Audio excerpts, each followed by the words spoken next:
Hello పిల్లలు, బాగున్నారా అందరూ? ఇవాళ మరొక కథ మీ ముందుకు వచ్చాను.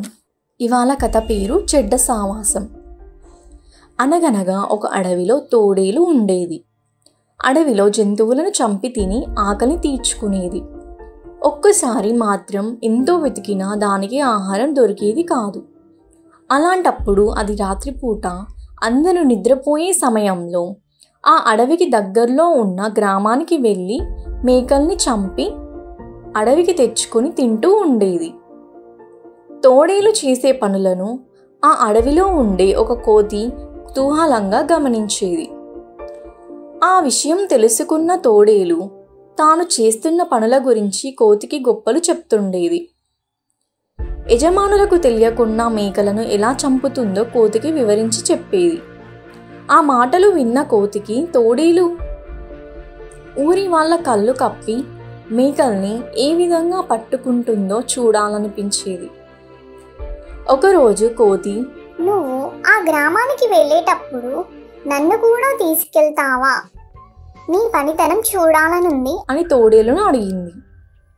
దానికి తోడేలు, ఈ రాత్రికి నిన్ను తీసుకెళ్తాను, సిద్ధంగా ఉండు అని చెప్పింది. తన ముచ్చట తీరబోతున్నందుకు కోతి చాలా మురిసిపోయింది.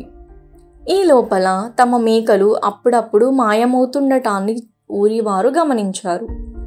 ఆ సంగతి ఏంటో తెలుసుకోవాలని కొందరు యువకులు మేకలకు కాపలా కాయసాగారు.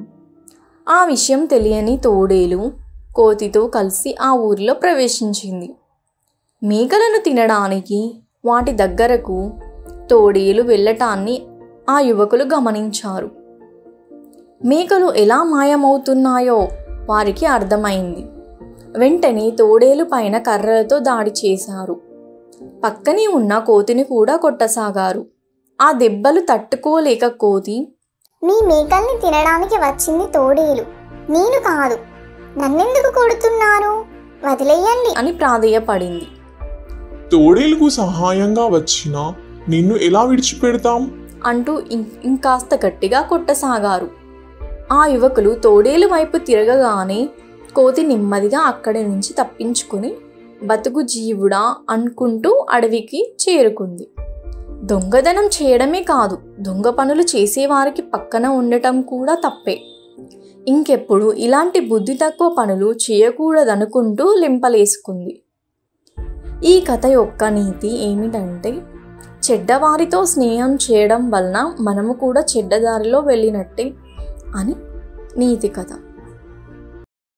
ఈ కథ నచ్చినట్టయితే ఒక లైక్ అండ్ సబ్స్క్రైబ్ చేసుకోండి. మరిన్ని కథలతో మళ్ళీ మీ ముందుకు వస్తాం. అంతవరకు బాయ్.